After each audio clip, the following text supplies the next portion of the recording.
भारतीय किसान यूनियन के राष्ट्रीय प्रवक्ता राकेश टिकैत ने उत्तर प्रदेश में आगामी विधानसभा चुनाव से पहले बड़ा ऐलान किया।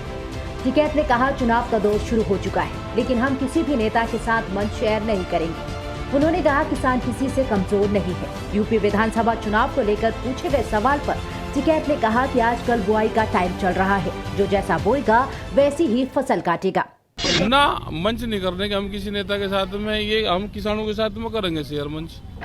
हाँ, ये किसान अपनी करेगा रैली, ये क्या किसी से कमजोर है, इनके साथ भी करेंगे। अब आगे की क्या रणनीति रहेगी? आगे की रणनीति ये है कि भाई आंदोलन को जारी रखो, शांतिपूर्ण तरीके से आंदोलन लंबा चलेगा, उसकी तैयारी रखें।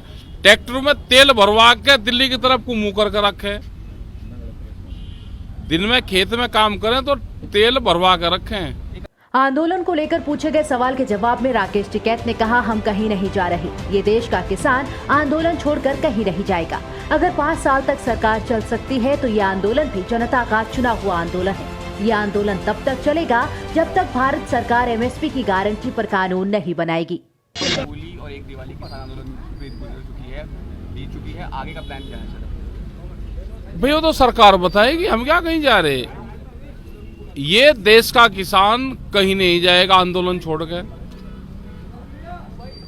अगर सरकारें 5 साल तक अपनी सरकारें चला सकती है तो ये आंदोलन भी जनता का चुना हुआ आंदोलन है। ये आंदोलन भी जब तक ही चलेगा जब तक भारत सरकार गारंटी MSP पे कानून नहीं बनाएगी, जब तक ये 3 कानून वापसी नहीं लेगी, फसलों का लाभकारी मूल्य नहीं मिलेगा, ये आंदोलन जारी रहेगा।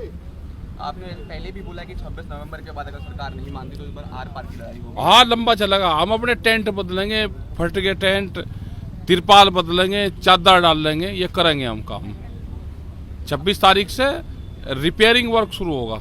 राकेश टिकैत ने PM मोदी के केदारनाथ दौरे पर भी सवाल उठाए। टिकैत ने कहा, जिस देश का राजा मंदिर के दरवाजे बंद कराने जाएगा उस देश में अकाल पड़ता है, भुखमरी आती है, आपदाएं आती है। राजा को कपाट खुलने के समय पर जाना चाहिए, दरवाजा बंद कराने राजा को नहीं जाना चाहिए।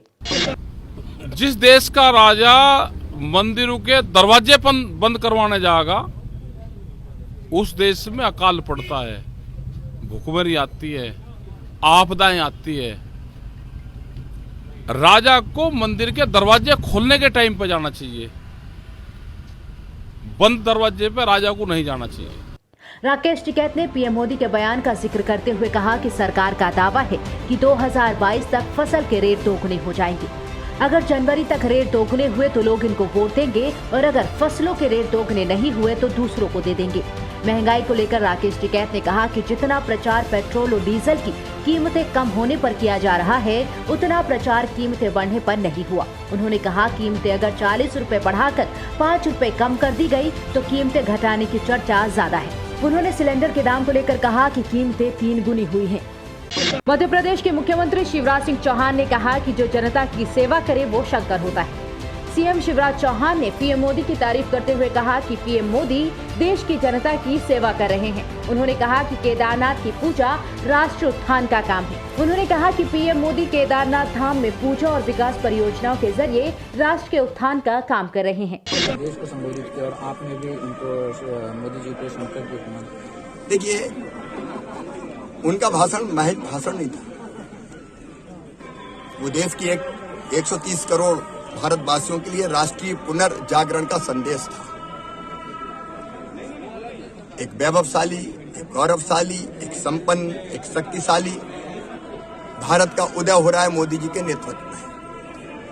उसमें हर भारतवासी सहयोगी हो, सहभागी हो। भगवान शिव के मोदी जी भी भक्त हैं, मैं भी भक्त हूं, और इसलिए हम तो शिव के भक्त हैं सब। लेकिन शिव का एक अर्थ कल्याणकारी भी होता है, जो कल्याणकारी काम करे। इस दृष्टि से देखें तो राष्ट्र का कल्याण हो या जन कल्याण हो, उसका काम प्रधानमंत्री जी कर रहे हैं। उस संदर्भ में मैंने बात कही। सर, महाशिवरात्रि को भी आपने एक नया आयोजन कहा है कि पूरी उज्जैन को सजाया जाएगा। हम महाशिवरात्रि के एक दिन पूर्व ये महाकाल महाराज की नगरी शिव बारात के लिए अद्भुत ढंग से तैयार हो गई। आपको बता दें कि मध्य प्रदेश के मुख्यमंत्री शिवराज सिंह चौहान ने उज्जैन में महाकाल मंदिर में पूजा अर्चना की और वहां चल रहे निर्माण कार्यों का निरीक्षण किया। महाकाल मंदिर में पूजा के बाद सीएम शिवराज चौहान ने बताया कि अगली महाशिवरात्रि यहां बहुत धूमधाम से मनाई जाएगी, जो ठीक अयोध्या की तर्ज पर होगी।